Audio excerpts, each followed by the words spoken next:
Hello. कैसे आप लोग? तब बढ़िया। चलिए, बहुत अच्छा। हम आपका स्वागत करते हैं आपके अपने यूट्यूब चैनल जिसका नाम है द व्यास एकेडमी। तो हम लोग कॉम्प्लेक्स की स्टेबिलिटी की चर्चा कर रहे थे, तो उसको कंटिन्यू करते हुए आज देखते हैं कि फैक्टर्स क्या क्या हैं जो अफेक्ट करते हैं स्टेबिलिटी ऑफ कॉम्प्लेक्स को। तो अगर हम बात करें कॉम्प्लेक्स की, तो कॉम्प्लेक्स बनता कैसे है भैया? तो लिगेंड होता है, एक तो मेटल होता है। यही तो जो चीजें होती है जो मिल करके बनाती है कॉम्प्लेक्स। अगर हम बात करें तो एक मेटल हो गया, लिगेंड हो गया, उसमें कई सारा लिगेंड, 1 2 3 4 जितना लिगेंड हो सकता। तो जो फैक्टर अफेक्ट भी करेंगे वो इन्हीं सबका कुछ होगा भैया, व्यवहार कुछ इन्हीं का नेचर होगा, प्रकृति होगा, जो चेंज होता होगा उसके वजह से स्टेबिलिटी पे डिस्टरबेंस आता होगा। ये सब क्या है, कुछ इधर उधर करते होंगे तभी कहानी कुछ बदल रहा होगा। तो जब हम मेटल लिगेंड और की स्टेबिलिटी की बात करते हैं, कौन कौन से फैक्टर्स भैया है जो अफेक्ट करते हैं किसके लिए, स्टेबिलिटी ऑफ कॉम्प्लेक्स के लिए। तो उसमें जो पहला सबसे आता है वो आता है nature of metal ion. Nature of metal ion की भैया है, जो मेटल है इसका क्या व्यवहार है, इस पे डिपेंड करेगा कि स्टेबिलिटी ऑफ कॉम्प्लेक्स। अब इनके व्यवहार में क्या क्या परिवर्तन हो सकते हैं, जैसे चार्ज की बात अगर कर ले तो पहला हो गया चार्ज ऑन मेटल आयन है कि भैया इनके ऊपर क्या है, चार्ज कैसा है। तो हम आपको बताएं कि चार्ज जिस मेटल, जैसे कोई सेम मेटल का सेम लिगेंड के साथ कॉम्प्लेक्स बना रहा है, तो सेम मेटल के ऊपर कितना चार्ज है। अगर कोई मेटल ऐसा है जैसे आयरन का है कॉम्प्लेक्स, तो अगर एक आयरन पे +2 में बना रहा है, दूसरे में +3 बना रहा है, तो +3 वाला होगा जो वो हमेशा ज्यादा स्टेबल कॉम्प्लेक्स बनाएगा। जैसे अगर ऑप्शन देखिए, जैसे कॉम्प्लेक्स FeCl6, ठीक है, FeCl6 का अगर 3- है और FeCl6 का 4- है, ठीक है। इस तरीके से अगर इसकी बीटा की वैल्यू देखेंगे तो कुछ 31 आता होगा, इसका लॉग बीटा का वैल्यू 8.1 समथिंग आता है। तो आपको ये भी पता है कि स्टेबिलिटी कांस्टेंट की वैल्यू जो बीटा की चर्चा की थी पिछले वीडियो में, कि जितनी ज्यादा रहेगी स्टेबिलिटी उतनी ज्यादा रहेगी। तो यहां देखेंगे तो ऑक्सीडेशन स्टेट कितना आ रहा है, +3, यहां पे आएगा क्या है 2। तो चार्ज कहां ज्यादा है, यहां पे ज्यादा है। चार्ज भैया कहां है, यहां ज्यादा है। तो जितना ज्यादा चार्ज होगा किसी मेटल पे, higher positive charge prefers higher stability. ये अलग अलग मेटल की बात नहीं भैया, सेम मेटल है तभी की चर्चा हो रही है, लिगेंड सेम होना चाहिए, नहीं तो लिगेंड इधर उधर होगा तो उसका अलग व्यवस्था है। तो ये ध्यान रखिए कि अगर सेम मेटल का अगर कहीं, तो ये आपको एंट्रेंस एग्जामिनेशन में ऐसे क्वेश्चन दे सकता है। अलग अलग एक मेटल का आपको 3 4 कॉम्प्लेक्स दे दिया, और ये बताए भैया सबसे स्टेबल कॉम्प्लेक्स कौन सा होगा, तो आप तुरंत बता देंगे चार्ज देकर के स्टेबिलिटी सबसे ज्यादा किसकी होगी। अब दूसरी बात आ गई साइज की, साइज ऑफ मेटल आयन। देखिए ये हमेशा याद रख लीजिएगा कि साइज जितनी छोटी होगी, स्मॉल, स्टेबिलिटी उतनी ज्यादा होगी। अब ये क्यों हो गई, क्यों होगी? क्योंकि जितने छोटे साइज के मेटल रहेंगे ना, लीगेंड उसके ऊपर आसानी से क्या हो सकते हैं, अप्रोच कर सकते हैं। हम भैया कोई है ना, एक छोटा सा है नहीं, अभी बेचारा छोटा सा है, आराम से आकर के सब इसको धर लेंगे, पकड़ के अपना हिसाब से कॉम्प्लेक्स बना लेंगे। यही में बड़ा रहेगा तो क्या करेगा, विरोध करेगा, है ना, हम नहीं बनाने वाले हैं, आपके बात नहीं मानेंगे, तो मेहनत करना पड़ेगा, तो स्टेबिलिटी कम हो जाएगी। यहाँ मेहनत कम करना है, स्टेबिलिटी ज्यादा होगी। तो साइज का याद रख लेगा कि अगर अलग अलग, जैसे Mn2+ है, Fe2+ है, अब आगे जो भी कोबाल्ट है, निकल है, तो उसमें ध्यान रखिए, आप साइज पता है, साइज जितनी छोटी होगी कॉम्प्लेक्स की स्टेबिलिटी उतनी क्या होगी, ज्यादा होगी। क्यों? क्योंकि लिगेंड का अप्रोच उतना ज्यादा होगा, इजीली होगा, है। ये 2 हो गया। जो तीसरा है मोस्ट इंपॉर्टेंट, उसके बारे में देखें कि कह दिया तीसरा कहा है भैया ना, type of metals. Type of metals, इसमें 2 क्लास बना दिया गया, क्लास ए, क्लास बी।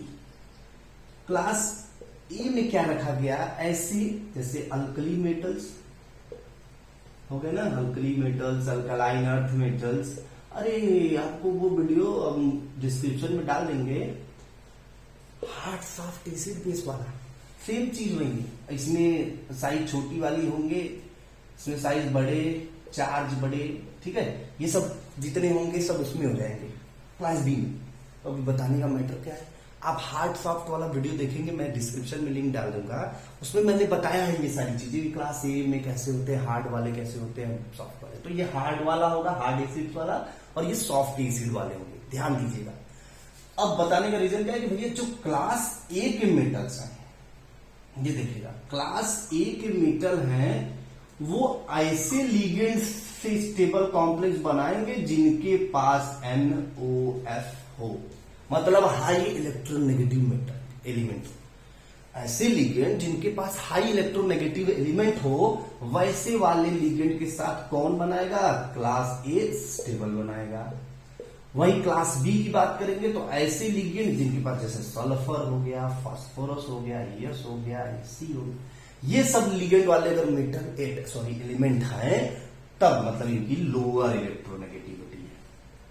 ठीक है भैया, तो याद रखिएगा कि अगर आपको कहीं दे दिया तो ये हार्ड सॉफ्ट का कॉन्सेप्ट है पूरा पूरा, कि आपको अगर ये क्लास ए मेटल है मतलब हार्ड एसिड वाले हैं, तो हमेशा इलेक्ट्रोनेगेटिव हायर वाले होंगे तो कॉम्प्लेक्स स्टेबल बनाएंगे।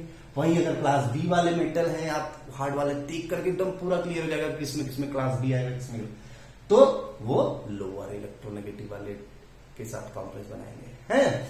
जैसे कोबाल्ट का एक कॉम्प्लेक्स अगर लेते हैं, देखिए जैसे कोबाल्ट का कॉम्प्लेक्स ले लेते हैं, और कोबाल्ट 2+ का अगर जैसे कोबाल्ट 3+ का कौन ले लें, और प्लेटिनम 2+ का, ये सॉफ्ट है, ये हार्ड है, तो ये जब कॉम्प्लेक्स बनाएगा ना HCl से, तो ये NCS की तरफ से, क्योंकि नाइट्रोजन की इलेक्ट्रोनेगेटिविटी क्या है, ज्यादा है, जबकि ये बनाएगा तो HCl की तरफ से बनाएगा, क्यों, क्योंकि सल्फर की इलेक्ट्रोनेगेटिविटी कम है। तो ये प्लेटिनम इसकी तरफ से जुड़ के बनाएगा तब स्टेबल बनाएगा, ये इसकी तरफ से जुड़ के बनाएगा तब स्टेबल बनाएगा, क्योंकि ये क्लास ए का है, ये क्लास बी का है, ये हार्डर है, ये सॉफ्टर है। समझ रहे ना? तो क्लास ए क्लास बी का इशू आप समझ लीजिए, इस तरीके से स्टेबिलिटी हम बताएंगे। ये हो गया भैया नेचर ऑफ मेटल आयन। ऐसा ऐसा समस्या रहेगा तो स्टेबिलिटी ऐसे ऐसे ऐसे ऐसे डिस्टर्ब होती रहेगी, है? तो ये ध्यान रखिएगा। इससे रिलेटेड क्वेश्चन जैसे अब क्लास ए क्लास बी दे दिया आपको कई सारे भैया, तो हार्ड वाला कॉम्बिनेशन सॉफ्ट वाला कॉम्बिनेशन याद रहेगा तो माइंड में तुरंत हम लोग क्या करेंगे, लगा देंगे। गर्मी बहुत हो रही है। चलिए दूसरा क्या भैया, nature of ligand. Nature of ligand. अब लीगेंड के नेचर की बात कर लेते हैं। तो पहला यहां पे भी वही आ गया भैया, साइज और चार्ज की बात। तो जो समस्या वहां है साइज और चार्ज को लेकर के भैया देखिए यहां पे भी है कि हाई नेगेटिव चार्ज, यहां नेगेटिव चार्ज होगा क्योंकि लीगेंड है, और smaller size, high negative charge और स्मॉलर साइज अगर है तब वो कॉम्प्लेक्स क्या है, ज्यादा स्टेबल बनाएगा। मतलब क्या है कि जितनी ज्यादा नेगेटिव चार्ज कैरी किया रहे या फिर जितनी छोटी लिगेंड है तो वो स्टेबिलिटी उसकी ज्यादा होगी। जैसे अगर हम चर्चा कर ले, जैसे एक Fe(F6) है भैया 3- और एक FeCl6 है। अगर तुरंत क्लियर हो जाए यहीं पे 3-। अब F की साइज क्या है, Cl की तुलना में छोटी है, और छोटी है तो ये ज्यादा स्टेबल बनाएगा, तो ये भैया क्या है, ज्यादा स्टेबल। वो अलग बात है कि ये प्लेटिनम वगैरह जो क्वाइनेज मेटल्स है उनके केस में ये उल्टा हो जाता है, बाकी सब में यही रहेगा है। उनके केस में क्लोरीन वाला जो है वो ज्यादा स्टेबल कॉम्प्लेक्स, वो एक्सेप्शनल बिहेवियर है। तो क्वाइनेज मेटल में Cl के साथ ज्यादा स्टेबल होता है इन कंपेरिजन टू F, पर लेकिन आप ये जान ले रहिएगा कि यहाँ स्टेबिलिटी Fe(F6) 3- की ज्यादा होगी इन कंपेरिजन टू FeCl6। क्यों? क्योंकि इसकी साइज F की लिगेंड में क्या है, लिगेंड की F लिगेंड की छोटी है तो स्टेबल कॉम्प्लेक्स बनाएगा। दूसरी चर्चा इसमें कर लेते हैं बेसिक बिहेवियर। भैया लिगेंड जो है उसकी बेसिक बिहेवियर। अब हम लिगेंड की बेसिक बिहेवियर, लेविस कॉन्सेप्ट अगर आपको याद हो तो लेविस कॉन्सेप्ट में क्या कहे थे कि electron pair donor is best. तो लिगेंड क्या कर रहा है, इलेक्ट्रॉन पेयर डोनेट कर रहा है। अब भैया जितना अच्छा वो डोनर होगा, मतलब जितना ज्यादा बेसिक होगा, जितना जल्दी डोनेट कर देगा, जितना महान आदमी होंगे, जितना डोनर आदमी होगा उतना अच्छा बेसिक होगा, और उतना अच्छा बेसिक होगा तो उतना अच्छा लिगेंड होगा, उतना जल्दी वो डोनेट करेगा। किसको? मेटल को। और जितना जल्दी मेटल पाएगा फटाक से इस कॉम्प्लेक्स क्या बनाएगा? स्टेबल। तो बेसिक बिहेवियर अगर जो है, बेसिसिटी जो है अगर ज्यादा है लिगेंड की, तो वो उतना ज्यादा स्टेबल कॉम्प्लेक्स बनाएगा। ठीक है, तो ऐसे दो लिगेंड जिनकी एक की बेसिसिटी ज्यादा है कि कम है, तो हमेशा जो ज्यादा बेसिसिटी वाला लिगेंड होगा वो क्या करेगा? ज्यादा स्टेबल कॉम्प्लेक्स बनाएगा। समझ रहे ना? ये ध्यान रखिएगा। तो आप यहां से कॉन्सेप्ट समझ सकते हैं कि भैया क्या क्या स्थिति होगा, परिस्थिति होगा तो कॉम्प्लेक्स की स्टेबिलिटी। अब एक बड़ा ही इंपॉर्टेंट फैक्टर आता है नेचर ऑफ लिगेंड में, चीलेट इफेक्ट। ये पढ़ा है, इससे बहुत सारा क्वेश्चन पूछता है, हर साल पूछता है ना। चीलेट इफेक्ट, पहले चीलेट होता क्या है? देखिए, जब हम बात करते हैं लिगेंड के टाइप में तो आप पढ़े होंगे मोनोडेंटेड, बाइडेंटेड, ट्राइडेंटेड, पॉलीडेंटेड। हाँ, तो जब मोनो को छोड़ दे, बाई से शुरू करे, बाई, ट्राई, टेट्रा या पॉलीडेंटेड लिगेंड होते हैं, वो मेटल के साथ कॉम्प्लेक्स बनाते हैं तो एक ऐसा स्ट्रक्चर क्रिएट होता है, साइक्लिक स्ट्रक्चर क्रिएट होता है। जब मेटल के साथ बाइडेंटेड, ट्राइडेंटेड, जैसे अगर एक एग्जांपल ले लें, Fe NH2 CH2 CH2 NH2, इधर फिर वैसे ही NH2 NH2 CH2 ये बना दें कि ये NH2 CH2 जान लेना क्या होता है।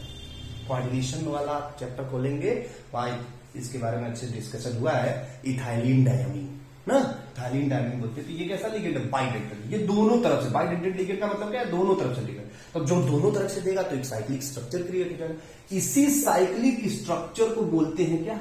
चीलेट। ये जो साइक्लिक स्ट्रक्चर बन रहा है, किस भैया मेटल है, बालीडेंटेड है, ट्राइडेंटेड, जैसे EDTA हुआ, ट्राइन हुआ, ट्राइथाइलिन टेट्रामीन हुआ, तो क्या हुआ भैया? स्टेबिलिटी बढ़ गई। चीलेट बनने के वजह से स्टेबिलिटी क्या हो गई? इंक्रीज कर गई। और जब स्टेबिलिटी इंक्रीज कर गई तो ये इफेक्ट का हुआ, इसी को हम लोग क्या नाम दे दिए? चीलेट इफेक्ट। समझ रहे? अगर हम सिंपल एक कॉम्प्लेक्स ले लें, जैसे FeCN6 एक कॉम्प्लेक्स ले लिए, FeCN6 एक कॉम्प्लेक्स ले लिए 3 माइनस, और एक कॉम्प्लेक्स ले लिए FeEN का थ्राइस 3+। क्या करेगा? फिर ये FeCN ऑक्सीडेशन स्टेट में, यहां Cn है जो कि मोनोडेंटेड है, बहुत स्ट्रांग है, फिर भी मोनोडेंटेड ही है, लेकिन यहां क्या है? चिलेटिंग लिगेंड है, बाइडेंटेड लिगेंड है, तो इसकी स्टेबिलिटी क्या हो जाएगी? बढ़ जाएगी भैया, जान लीजिए, तुरंत बढ़ जाएगी। चिलेटिंग लिगेंड आया तो नॉर्मल मोनोडेंटेड लिगेंड है, उसकी तुलना में उसकी स्टेबिलिटी ज्यादा है। और अगर एक बात और आ जाती है, जैसे कई जगह आपको जैसे FeEN का थ्राइस दे दिया और दे दिया एक FeTriene, ठीक है, ट्राइस होता है या सिंगल होता है, तो देख लीजिए। तो अगर इस तरीके से भी दे दिया गया, अगर मान लीजिए यहां ट्राइस कर देते, ये ट्राइस एक सिंगल, कंफ्यूजन होता है। तो अगर इस तरीके से दे दिया, Ni के साथ दे दिया, निकल के साथ दे दिया, निकल के साथ दे दिया, तब क्या होगा? तो ये याद भी रखे रहिए कॉन्सेप्ट में कि भैया चिलेटिंग लिगेंड तो बढ़ा देगा मोनोडेंटेड की तुलना में, लेकिन जैसे जैसे रिंग जो साइकिल बन रही है उसकी साइज बढ़े या उसके नंबर बढ़े, मतलब नंबर ऑफ रिंग्स, जैसे जो चिलेट बन रहा है, नंबर ऑफ चिलेट वो अगर इंक्रीज कर रहा है या साइज भी अगर इंक्रीज कर रही है चिलेट की, तो दोनों के केस में स्टेबिलिटी ऑफ कॉम्प्लेक्स इंक्रीज करेगा। तो वैसे क्या है, EN अगर है और ट्राइएन है, तो ट्राइएन के केस में साइज ज्यादा हो जाएगी, रिंग की साइज बढ़ जाएगी, नंबर ऑफ रिंग भी इंक्रीज कर जाएंगे, तो वहां पे स्टेबिलिटी क्या होगी? ट्राइएन वाले कॉम्प्लेक्स की ज्यादा हो जाएगी। ट्राइएन मतलब ट्राइथाइलिन टेट्रामीन या इथाइलिन डायमीन। ठीक, तो ये ध्यान रखे रहिएगा आप लोग कि चिलेट बनेगा भैया पहले तो स्टेबिलिटी तो बढ़ ही जाएगी, और चिलेट का नंबर या साइज जितनी ज्यादा होगी बढ़ी रहेगी, उसकी स्टेबिलिटी इतनी बढ़िया होगी भैया, हमको उससे अब लेना देना नहीं है, हम जान गए स्टेबिलिटी ज्यादा हो गई है। तो ये चीजें आप याद रखिएगा कि फैक्टर से रिलेटेड क्वेश्चन आपको हर साल एंट्रेंस एग्जामिनेशन में पूछता है। आपको 2 एग्जाम्पल दे देगा, 4 एग्जाम्पल ऑप्शन में दे देगा, कह देगा सबसे ज्यादा स्टेबल कौन सा है, और सबसे ज्यादा स्टेबल तभी बता पाएंगे जब आपको सारे फैक्टर्स याद रखेंगे। ये सारा एकदम याद कर लीजिए, जहां कंफ्यूजन हो तुरंत मैसेज कर दीजिए कमेंट बॉक्स में, एकदम तुरंत करिए, और जो है लाइक शेयर सब्सक्राइब खूब करिए, वीडियो देखिए पूरा, जहां नहीं समझ में आप भाई पूछ ही सकते हैं, आपको तो फ्रीडम है पूरा। तो आज के लिए इतना ही रखते हैं, नेक्स्ट वीडियो लाएंगे नेक्स्ट इंपॉर्टेंट टॉपिक के साथ, तब तक के लिए धन्यवाद।